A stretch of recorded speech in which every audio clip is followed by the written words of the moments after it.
Hey guys, it's Brant, and I'm back with another 80s album retrospective video. And it's been a hot minute since I've done one of these. I wanted to actually do all of the 80s videos in 2019, but didn't quite get that done.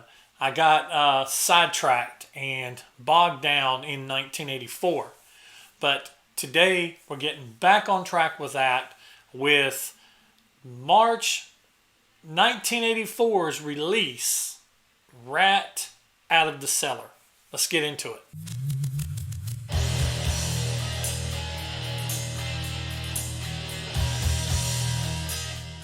The reason why I got bogged down on a lot of these videos when it comes to making my 80s album retrospectives, the albums that shaped me as a kid, as a teenager, is because some of these are so hard to find now.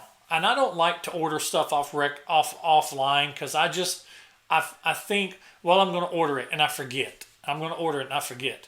But I go out to record stores a lot. I call record stores a lot.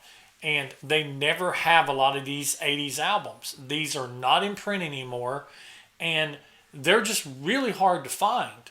And Out of the Cellar is one of them. I have been looking in record stores for Out of the Cellar for probably 6 months and have just not been able to find it. So I'm still going to continue looking for it. But I do listen to this album a lot. I stream it a lot. I know a lot of you out there aren't fans of streaming. But I stream a lot of the stuff that I listened to when I was a kid, because I just don't have these CDs and these tapes anymore. I didn't have them on vinyl. I had started phasing out of vinyl, and so I was buying things on cassette, buying things on CD. And I remember the first time I had Ratt Out of the Cellar, I had it as a kid on CD. Now, Ratt was one of those bands, especially the Out of the Cellar songs like Round and Round. It was one of those bands that they were a staple on MTV. They bombarded MTV airplay, and you saw Round and Round all the time. You couldn't hardly turn MTV on and not see Round and Round.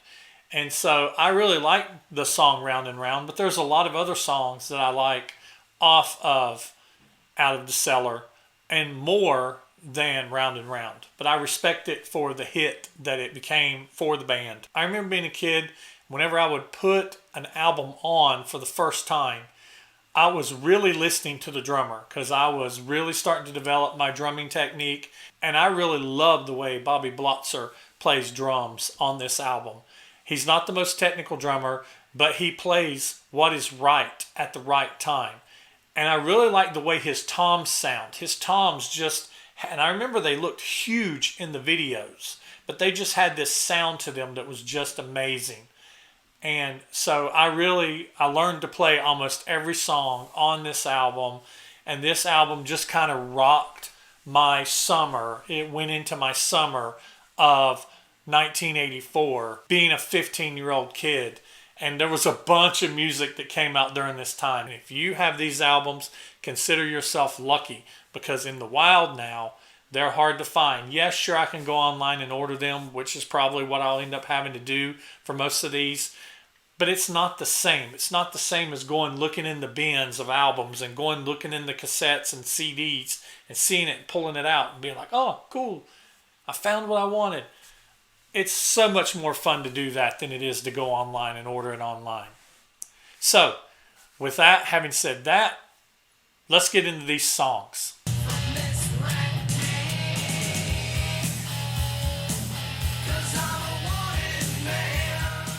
Wanted Man, track 1. I tell you, what an amazing way to start an album. I love the reverse, that reverse drums at the beginning. I love that reverse drum track. It's really cool. And Wanted Man is just an amazing song. It's a great way to start. It has that blistering guitar at the beginning of it, and then it goes clean for the verses, the very first beginning part of the verse. Wanted Man, it's got an amazing solo. Warren D. Martini is just an awesome guitarist. Robin Crosby, amazing guitarist, rest in peace.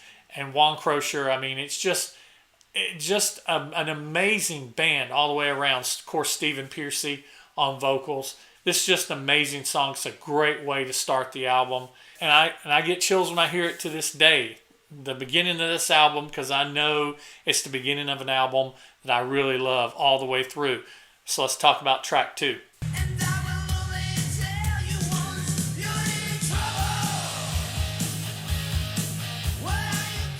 You're in Trouble. It's very much almost kind of like Wanted Man Part 2. It kind of has that same feel.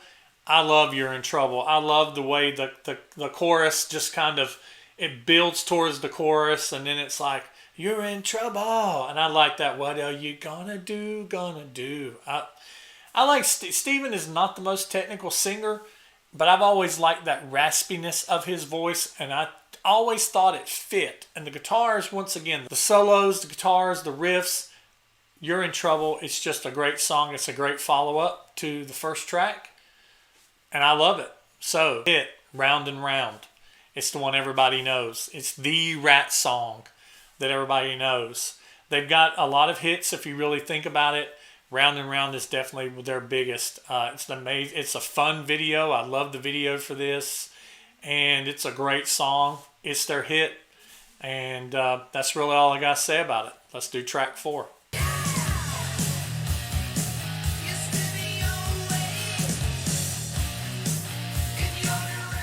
Track 4, In Your Direction. This is a song that a lot of people don't really like, but I really like In Your Direction. It's a very long time before Steven starts singing. It's got a very long intro to it.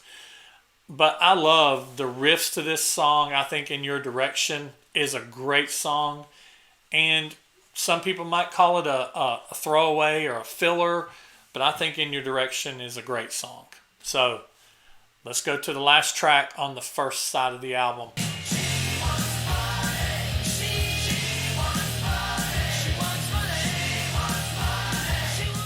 She Wants Money. Great song. Written by Juan Crocier. It's just a great song. It's an upbeat song. I love this song. I love the riff in it. I love the words to it. You know, it's talking about a prostitute. I want to know how far she goes. It's just a great song. And for a 15-year-old kid, testosterone bubbling up inside of you, and you know, it's just the girl on the cover of the album. It's just this very sexually charged song. It's a fun song, and I just remember loving this song when I was a kid. Still love it to this day. I've not hit a song that I skipped so far. So now we're going to flip the cassette, flip the vinyl, whatever it is, leave the CD in. We're going to go on to track 6.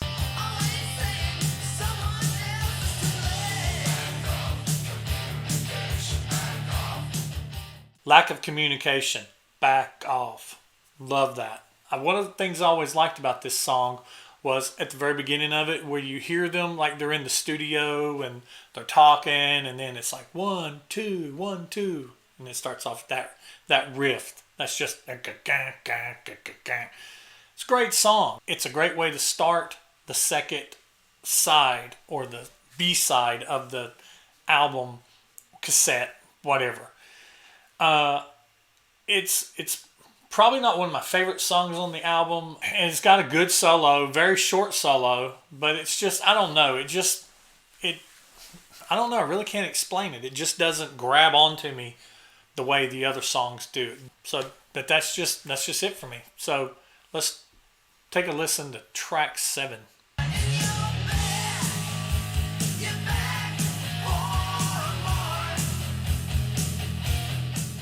Back for More, the classic. I remember hearing this song on the EP, and I heard it on the EP after I initially heard it on Out of the Cellar. I heard the EP afterwards. And I remember I love Back for More on Out of the Cellar, don't get me wrong, but I remember liking the EP version, the lower production, stripped down. It's like the mix was different. You could tell that the acoustic was a little more in the mix, and I like both versions. Kind of like maybe the EP version a little better, but Back for More, great song, that great ballad type song. Great solo. It's kind of fun to play on drums with the offbeat ride that the drummer does, that Bobby does. It's kind of fun to play on drums, and that's really a plus for me. But yeah, Back for More. It's a great song. So let's check out track 8.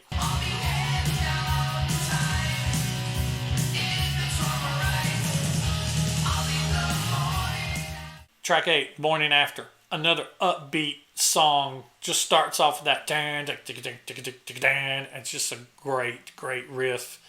Morning After, I love the drums in this song. It's probably some of my favorite drumming that Bobby does. And I think it's probably some of his best drumming that he does on this album. It just really just rips. I mean, it's a B-side song, and a lot of people might consider it a throwaway, but it's definitely getting deep cut on this B-side. Not a lot of hits after Back for More, but I love this song just for the drums itself. I love this song, and it's upbeat, and it's catchy, and it's got a great riff. It's got great drums. So let's check out track 9.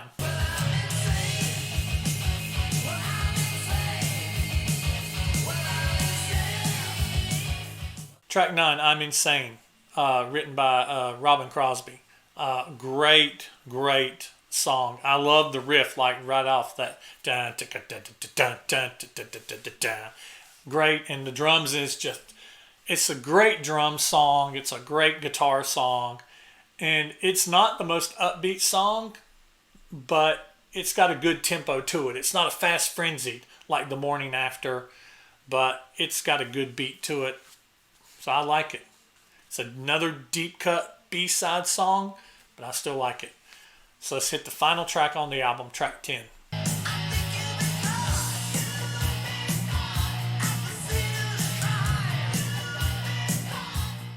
Scene of the Crime. Comes in kind of slow, soft, and it's got this long introduction to it before Steven actually sings, I Wanna Rock. Before he gets to that, it's got this long introduction leading to it. And the drum, Bobby just gets to do a lot of fills on the drums, and you hear those amazing Canon-like toms that he has. He's tuned, some of them's tuned really high. And I just think it's a great intro. The song itself kind of rides along with, not really most memorable. It probably battles for the 9th and 10th place as far as my least favorite songs on the album with lack of communication.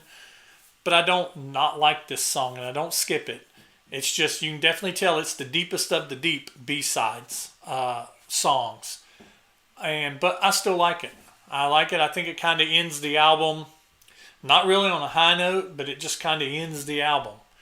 So, and that ends my experience with Out of the Cellar.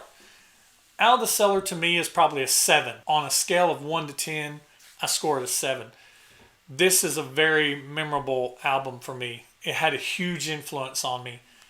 Drumming, and just it exposed me to more of the bands that would be termed hair bands and metal bands of the time.